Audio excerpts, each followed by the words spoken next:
Welcome दोस्तों।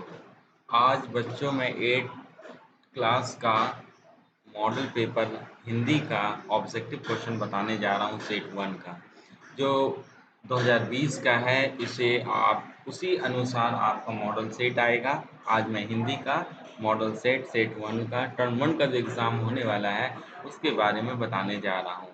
चलिए हम इसको शुरू करते हैं।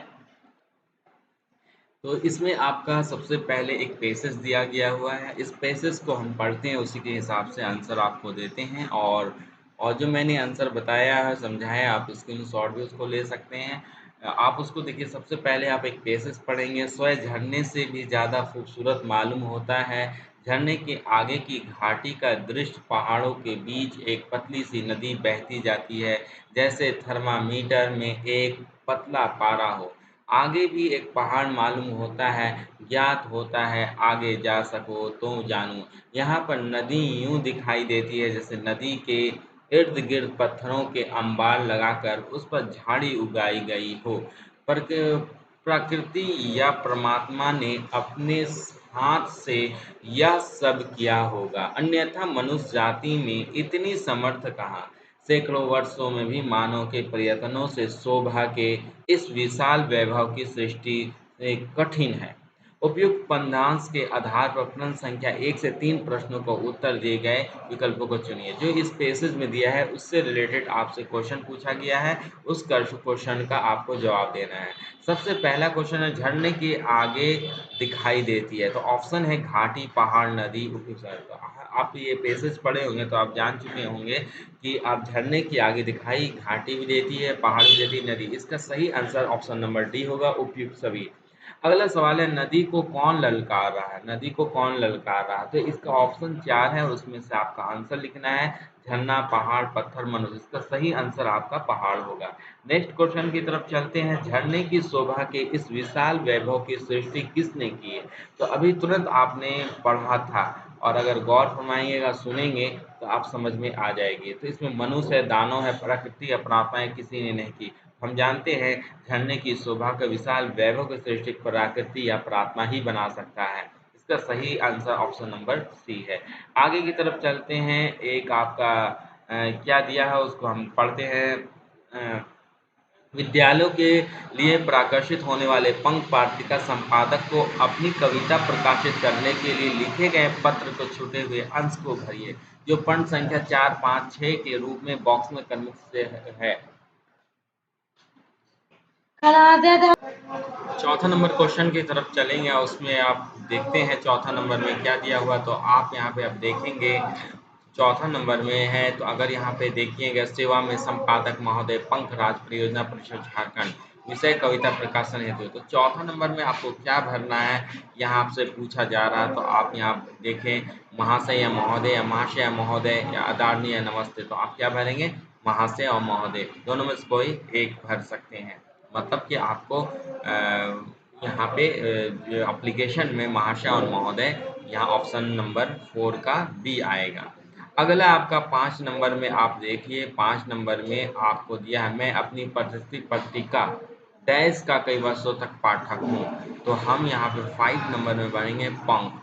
सुमन, सुरभि, नन्हे सम्राट को नहीं भरना है, इसका सही आंसर होगा पंख। उसके छठे नंबर पे हम आते हैं। छठे नंबर में क्या है, मैं इस पत्रिका प्रकाशन है तो अपनी कविता की नन्ही चिड़ियाँ भेज रही हूँ, यह मेरी डैश की रचना है। तो ये छठा नंबर में आपको मौलिक रचना है ना। 6 नंबर भरेंगे। अगले तरफ चलते हैं कि एक और गंधांश दिया हुआ है जिसमें 7-8 नंबर का क्वेश्चन पूछे गए हैं।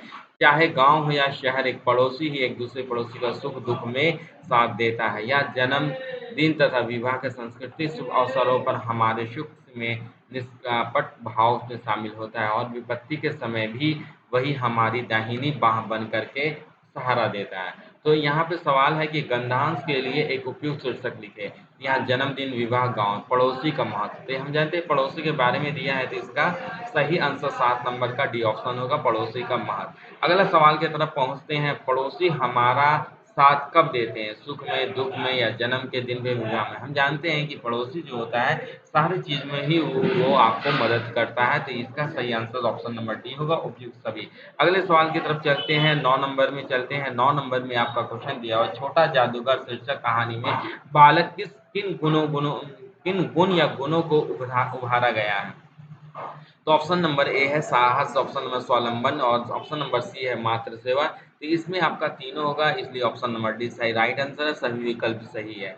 अगले सवाल की तरफ चलते हैं, पंद की पहचान शीर्षक कविता की कवि के पद में पहचान करने में करने को कहता है क्योंकि क्योंकि सफलता प्राप्त करना आसान हो जाता है। तो इसका सही ऑप्शन है ऑप्शन नंबर ए, सफलता प्राप्त करना चाहता है। बाकी ऑप्शन आपका रॉन्ग है, वो ऑप्शन नहीं डालना है।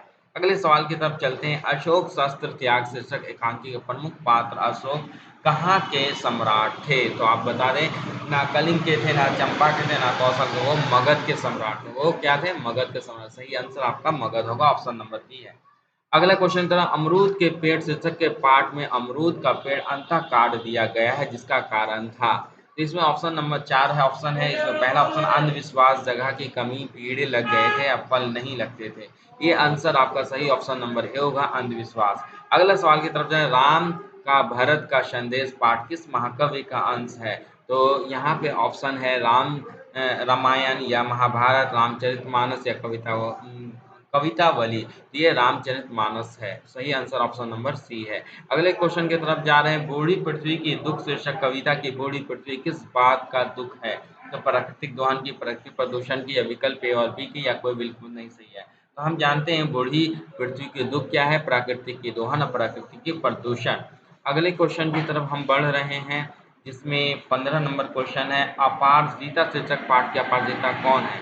लेखिका शिवयानी है या डॉक्टर चंद्रा है, श्रीमती सुब्रमण्यम है या डॉक्टर वर्षित है? तो यही sir right answer option number B है, डॉक्टर चंद्रा है।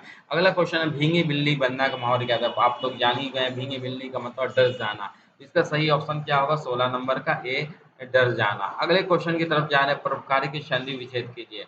तो आपका ऑप्शन नंबर बी होगा, पर प्लस उपकार, परोपकार। अगला क्वेश्चन की तरफ है, विलोम शब्द का युग्म चुनिए। तो उत्तर दक्षिण, आकाश अंबर, पृथ्वी धरा या चरण पर दुका नहीं होगी, बल्कि ऑप्शन नंबर ए होगा, उत्तर और दक्षिण। अगले क्वेश्चन की तरफ हम बढ़ते हैं, 19 नंबर, मैं भी बहुत भयभीत हूँ, इस वाक्य में परिवेशन क्या है? तो इसमें मैं है या सभी है, बहुत है या भयभीत है? तो इसमें सही ऑप्शन आपका नंबर सी होगा, बहुत।